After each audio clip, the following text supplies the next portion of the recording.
እዚህ ፎቶ ላይ የምታዩት ሰው ማን ነው? እንደዚህ ቀይ የተሰመረባቸው አንደኛው አብርሃም ግዛው ነው። ሁለተኛው አምባሳደር ዲና ሙፍቲ ነው። ይሄን ፎቶ የተነሱት የዘንድሮ የገና ኤክስፖና ባዛር ላይ ነው። ይህንን ፕሮግራም ያዘጋጀው ዳሶማ ትሬዲንግ ነው። ዳሶማ ትሬዲንግ ማን ነው ብለን ስናየው ደግሞ ዳሶማ ትሬዲንግ ማለት የፊንቴክ ኢንቨስትመንት ባለቤት የሆነው የአቶ ዳንኤል ዮሐንስና እስጢፋኖስ ዮሐንስ የወንድሙ ነው።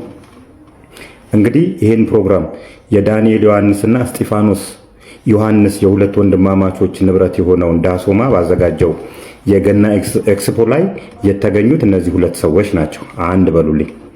ይሄኛው ደግሞ የባለፈው የነገርኳችሁ ቴድሮስ ካሳሁን የሄሎ ታክሲ ስፖንሰር ባደረገው ላይ ነው። ማንን ታያላችሁ? እነዚህ እዛ ጋር ከኋላ ያለው የተሰመረበት ማን ነው?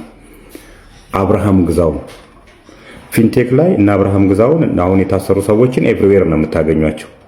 እንግዲህ የዚህን ታሪክ ካወቅ ነው አብርሃም ግዛውን ብቻውን ወስደን ብናየው ሄሎ ላይ ነበረ፣ ፊንቴክ ላይ ነበረ፣ ዳሶማ ላይ ነበረ ማለት ነው። 3 ቦታ።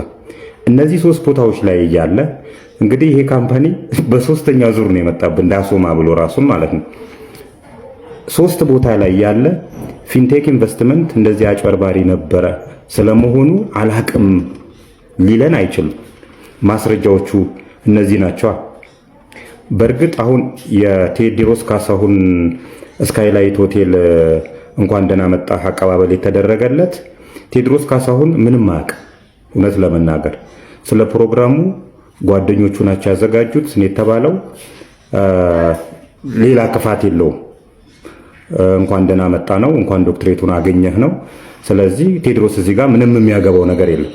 አንዳንድ የድል አጥባይ አርበኞች ግን ነገሩን ፖለቲሳይዝ ለማድረግና ቴዎድሮስ ላይ እኔ የሆነ ነገር እንዳገኘውበት አይነት ነገር። በእርግጥ ቴዎድሮስ ላይም የሆነ ነገር ካገኘው እስካሁን ድረስ አላገኘውበትም። እንኳን እሱ አይደለም ባለቤቱ ሀምሰለት ሙጬ ፊንቴክ ኢንቨስትመንት የሰጣትን የአምባሳደርነት እንትን እምቢ ብላለች። ለዚህ ልትመሰገን ነው የሚገባው። እነ ሉላ ገዙንም እነ ጸገነት አበበንም በዚህ አጋጣሚ ልናመሰግናቸው ነው የሚገባው። ነገር ግን የቴዎድሮስ ካሳሁን ስም ለምን ተነሳ? አውዱን መረዳት ያስፈልጋል። እነዚህ ሰዎች እንግዲህ ዝም ብለው ሲንዘላዘሉ የነበሩ ሰዎች ከድል በኋላ መጥተው ነገሮቹን እንደዚህ ፖለቲሳይዝ ለማድረግ የሄዱበት መንገድ አዋጭ አይደለም። ቴዎድሮስ ካሳሁን ከዚህ በፊትም ነግሬዋለሁ። እሱ ምንም የሚያውቃቸው ነገሮች የሉም። ጓደኞቹ ናቸው ይሄን ፕሮግራም ያዘጋጁ።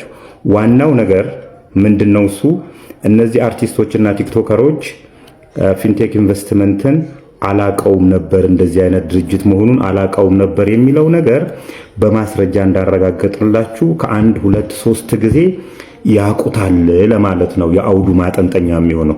ስለዚህ ቴዎድሮስ ካሳሁንም ቢሆን የሆነ ችግር ከተገኘበት ዜጋ ነው እንትን ይላል።